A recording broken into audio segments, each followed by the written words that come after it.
Act 1. The Perfect Storm. This is the story of an escape so ambitious it was called the Great Escape, an engineering marvel beneath a city.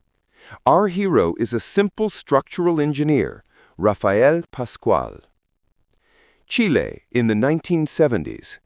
After a U.S.-backed coup replaced the democratic government with the brutal dictatorship of General Pinochet, the prisons became flooded with political opponents. Among the detained were 120 political prisoners sentenced to death but held in the notorious Santiago Public Prison. They were intentionally mixed with violent criminals, a silent death sentence. Two men stood apart: Rafael Pascual, the brilliant engineer, and Jorge Martin, the cunning political strategist. Their goal was survival, but their destiny was escape.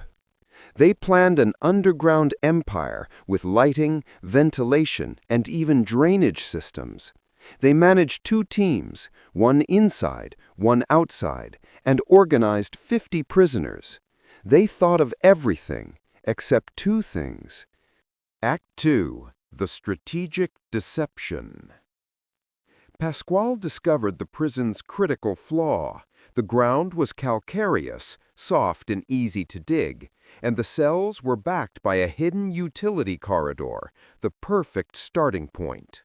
But they needed to move all 50 political prisoners to the ground floor. Martin devised the plan: a staged hunger strike and media campaign.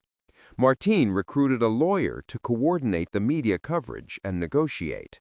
Their single demand: isolation in the ground floor's sections 7 and 8. It was the only place Pascual had certified for tunneling. The government, under pressure, agreed. Martin then cleverly divided the prisoners into two lines before the official selection, forcing the guards by unconscious habit to send the majority, including Pascual and himself, into the correct, vulnerable cells. The team was now ready. The next challenge: securing a safe location outside and getting Pascual the blueprints without the guards noticing. Act 3. The Underground Empire.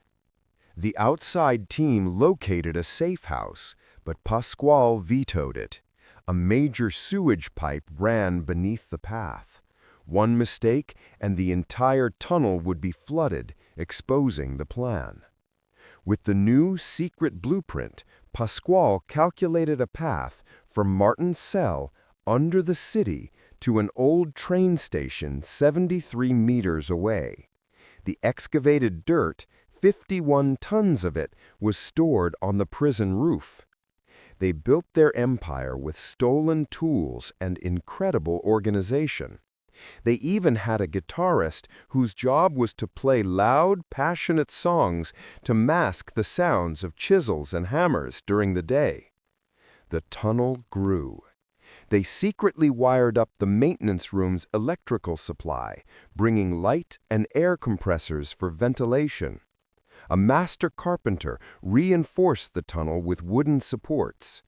For 18 agonizing months, working in shifts, using code words like kumquats for the tunnel and food for safety, the 50 men built their road to freedom. They were a functioning underground society. Act 4. The Two Failures. They reached the final wall, the foundation of the old train station. The final breach was prepared. The escape was scheduled for 4 days' time at 7:30 p.m., the exact moment of the shift change. But fate intervened. Just hours before the escape, Chile was struck by a devastating 7.6 magnitude earthquake. In a chilling irony, the entire prison was damaged, but the tunnel held firm. The team was forced to move immediately. Martin bought time by bribing a guard to call their lawyer with the coded message, "Prepare the celebrations at 7:30. The final operation was underway. One by one, 49 prisoners slipped through. Then came the second, brutal failure. A trusted informant discovered the opening. He rushed the tunnel, screaming for the guards. Pascual, the engineer who planned every angle, found himself in a desperate brawl. He fought the spy, but was severely injured and knocked unconscious as the guards rushed the corridor. The mastermind was the only one left behind. 49 men achieved freedom. Pascual was arrested, facing certain death. Yet 2 months later, Pinochet was overthrown. The political prisoners were freed. The engineer's sacrifice was not in vain. Was Pascual doomed, or did fate reserve a greater destiny? Let me know what you think. Hit the like button and subscribe.